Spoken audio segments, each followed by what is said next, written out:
آئیے اب بغیر کسی اضافی تمہید کے تلاوت کلام رحمان کو اپنے قلب و روح میں اتارنے کی ایک کوشش کرتے ہیں تاکہ ہمارا وجود ظاہراً باطناً اللہ کے پاک کلام سے روشنی پالے، زندگی مل جائے، جلا بخشی جائے۔ اور یہ زندگی میرے اور آپ کے سینے میں اتارنے کے لیے جو شخصیت تلاوت کلام رحمان کے لیے مدعو ہیں، اللہ نے انہیں کسی تعارف کا محتاج نہیں رکھا۔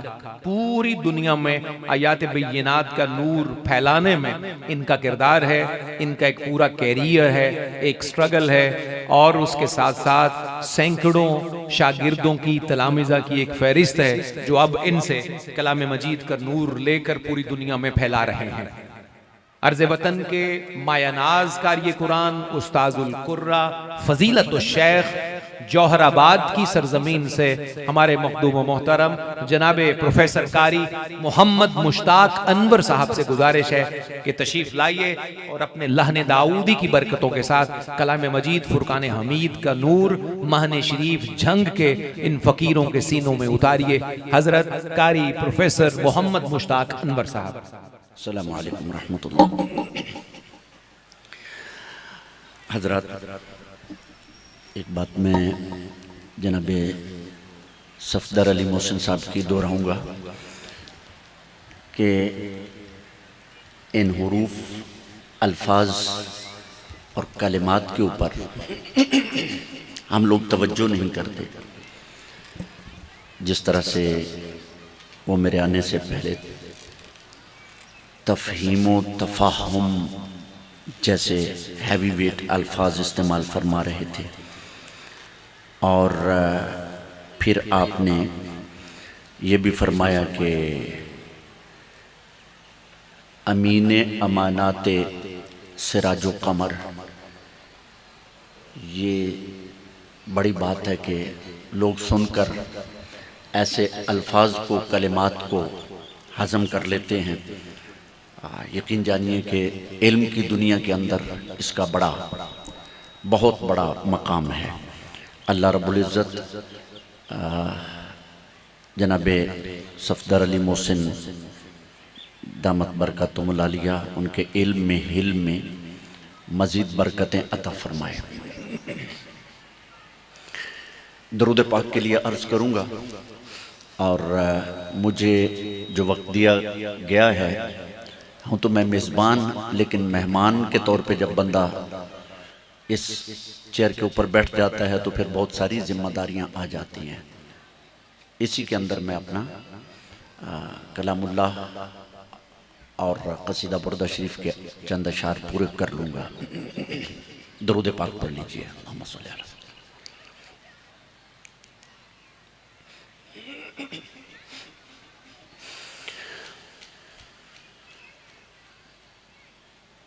اعوذ باللہ من الشیطان الرجیم۔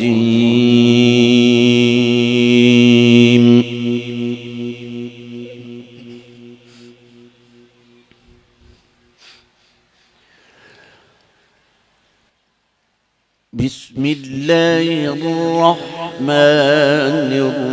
الرحیم۔ لقد صدق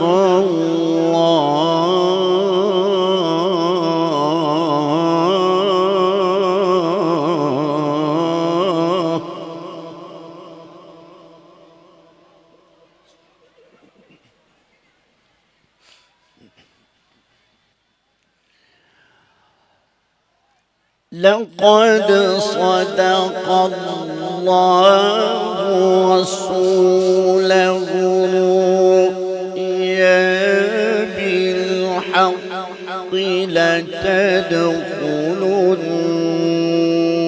المسجد الحرام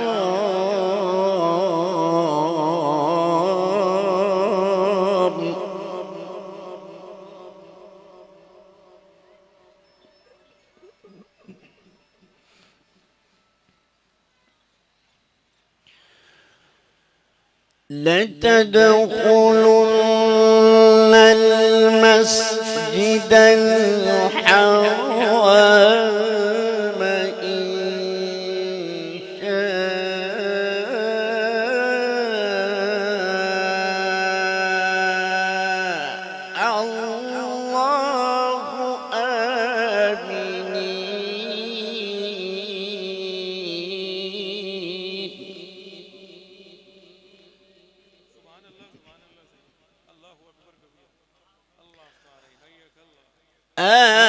آمنين محلقين رؤوسكم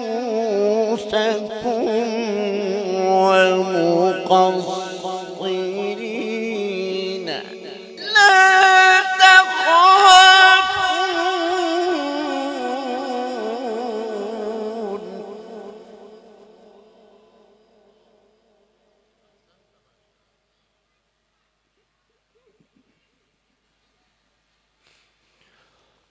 فعلم ما لم تعلموا فجعل من دون ذلك فتحا قريبا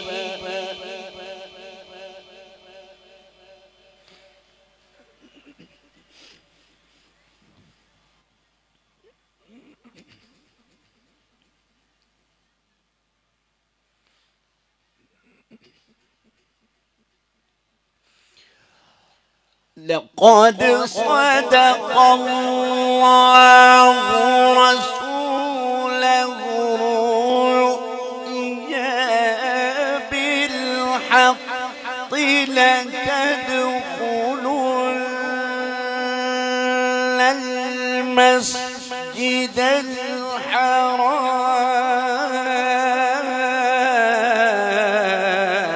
الحرام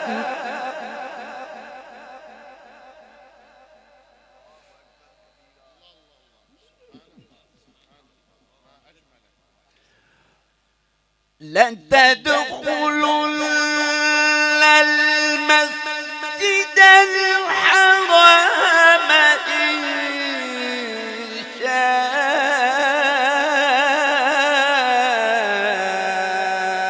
شاء الله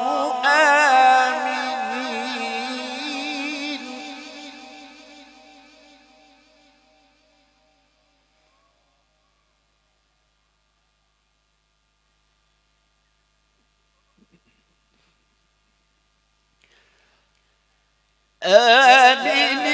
آمنين محلقين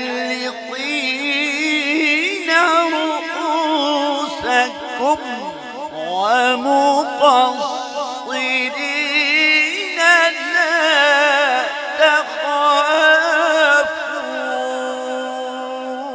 تخافون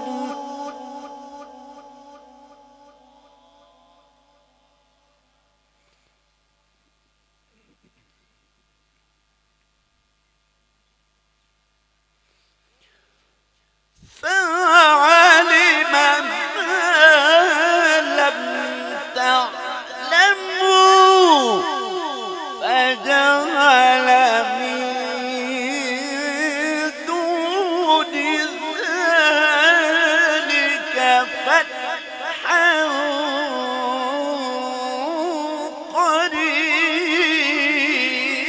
قريبا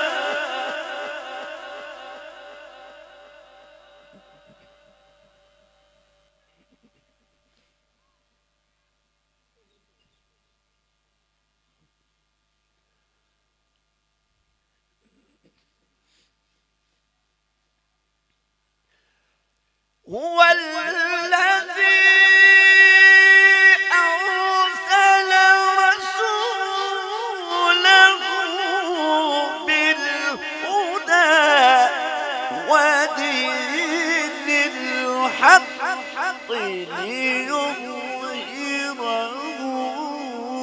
على الدين كله وكفى بالله شهيدا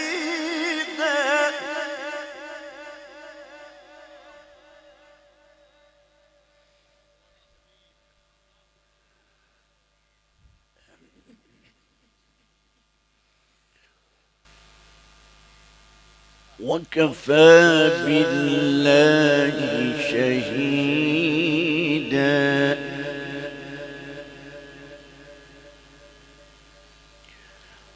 هو الذي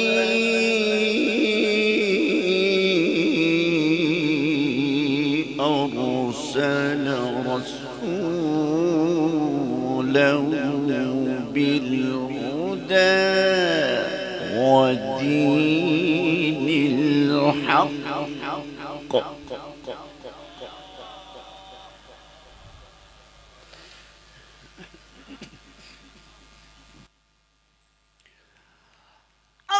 أرسل رسوله بالهدى ودين الحق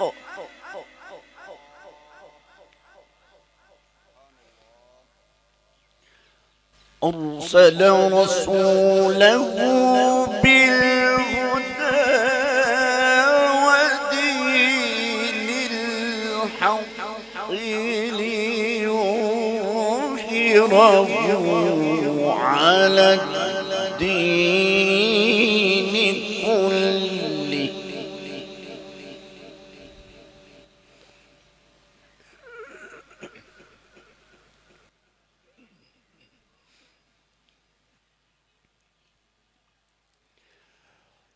وكفى بالله شهيدا محمد رسول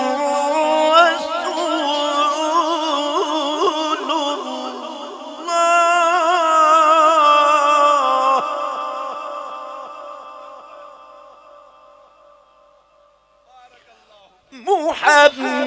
محمد رسول الله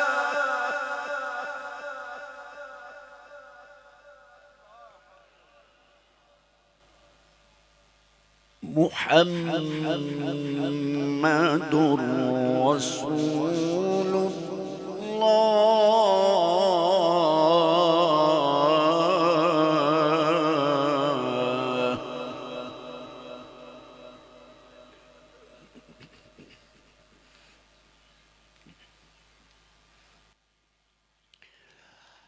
والذين معه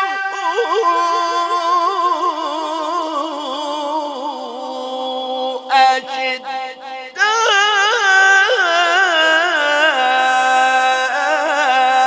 على الكفار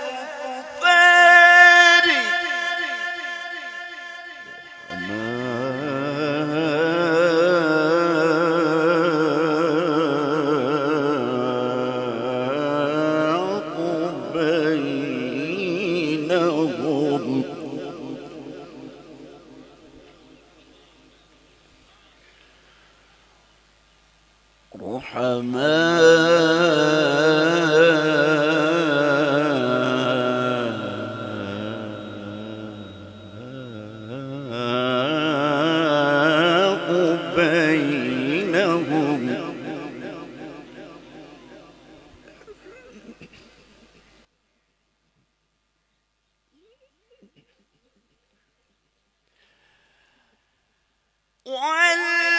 والذين معه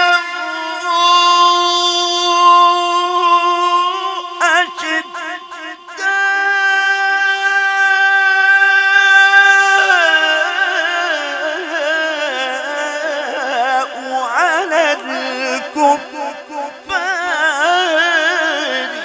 رحماء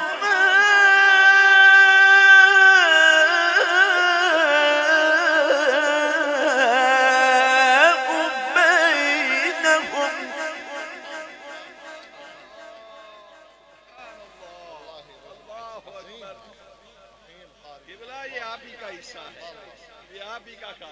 والذين معه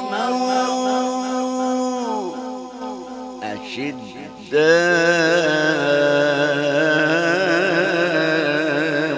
على الكفار رحماء بينهم.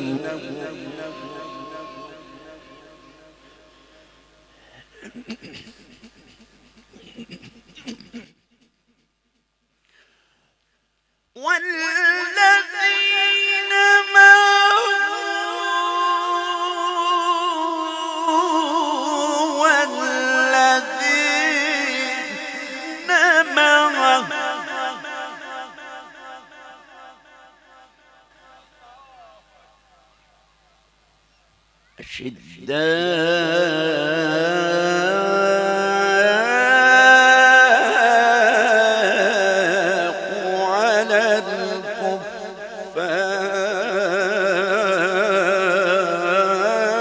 الكفار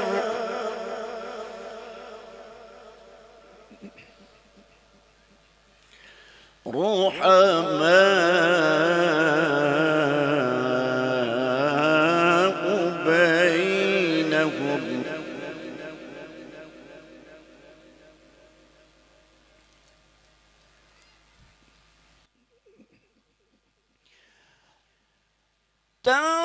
تراهم ركعا سجدا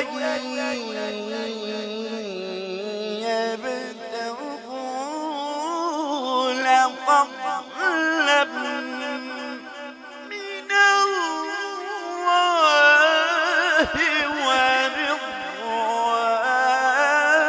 ورضوانا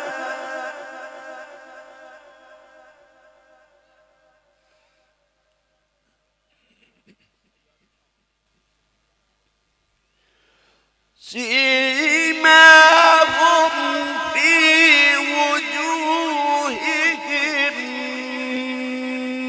من أثر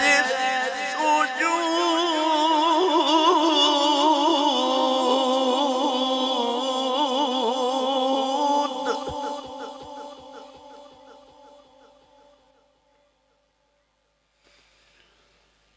ذلك مثلهم في التوراة ومثلهم في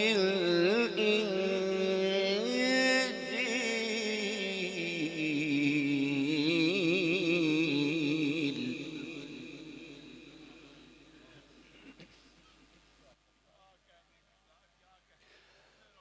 ذلك مثلهم في التوراة ومثلهم في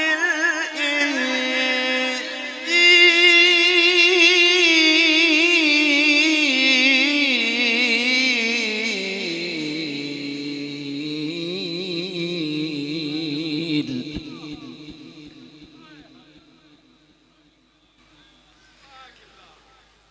ذلك مثلهم في التوراة ومثلهم في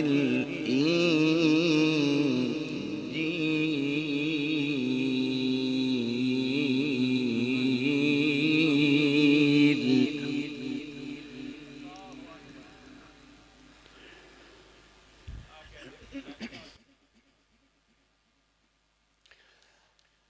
كزرع أخرج شطأه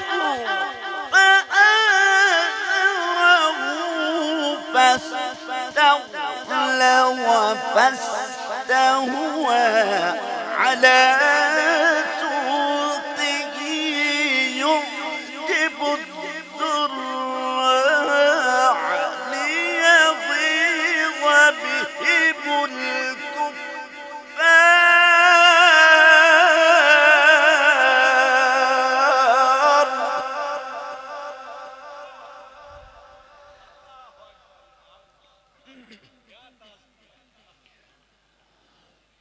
وعد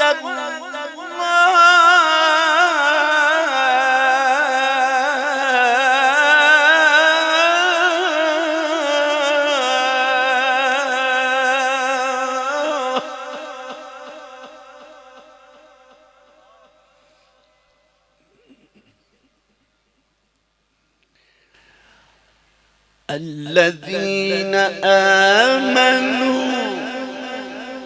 وعملوا الصالحات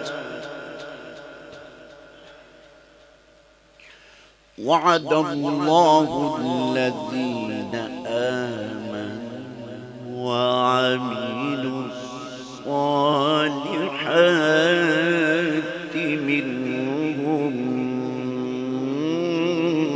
مغفرة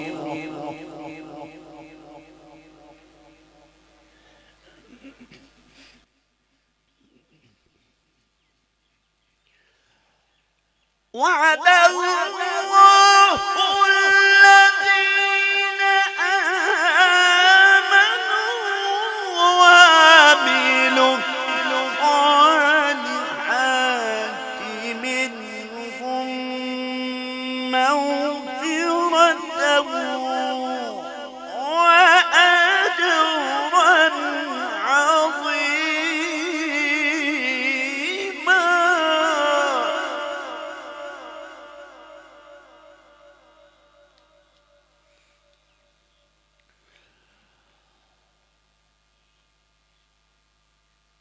وعد الله الذين آمنوا وعملوا الصالحات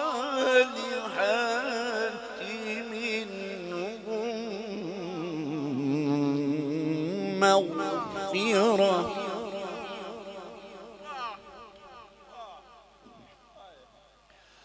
وعد الله الذين آمنوا وعملوا الصالحات منهم مغفرة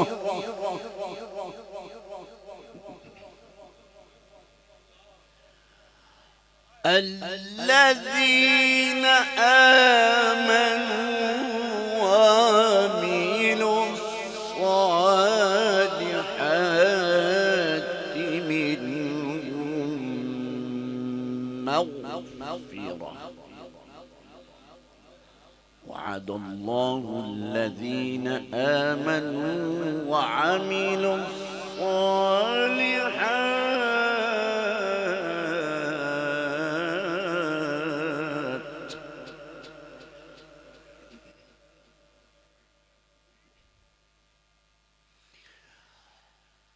الذين آمنوا وعملوا الصالحات منهم مغفرة وأجرا عظيما.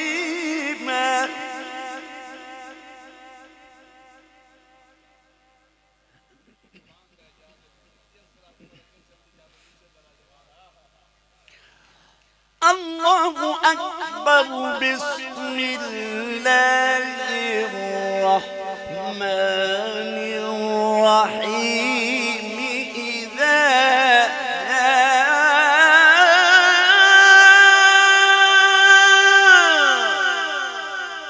نصر الله والفتح ورأيت الناس يدخلون في دين الله أفواجا.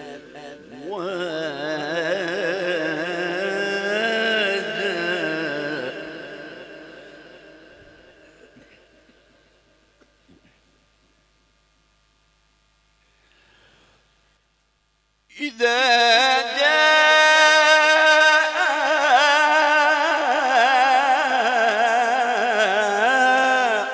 نصر الله والفتح ورأيت الناس يدخلون في دين الله أفواجا.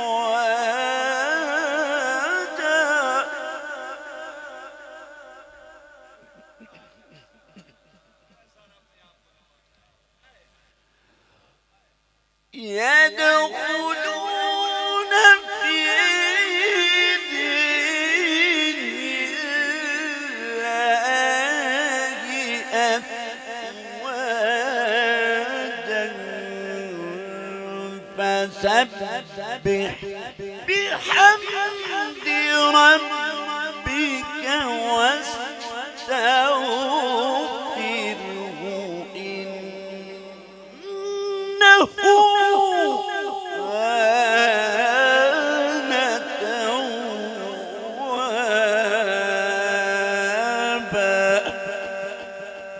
صدقت يا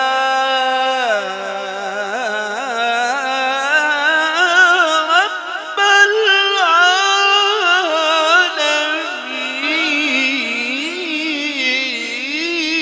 العالمين وبلغنا رسوله النبي الكريم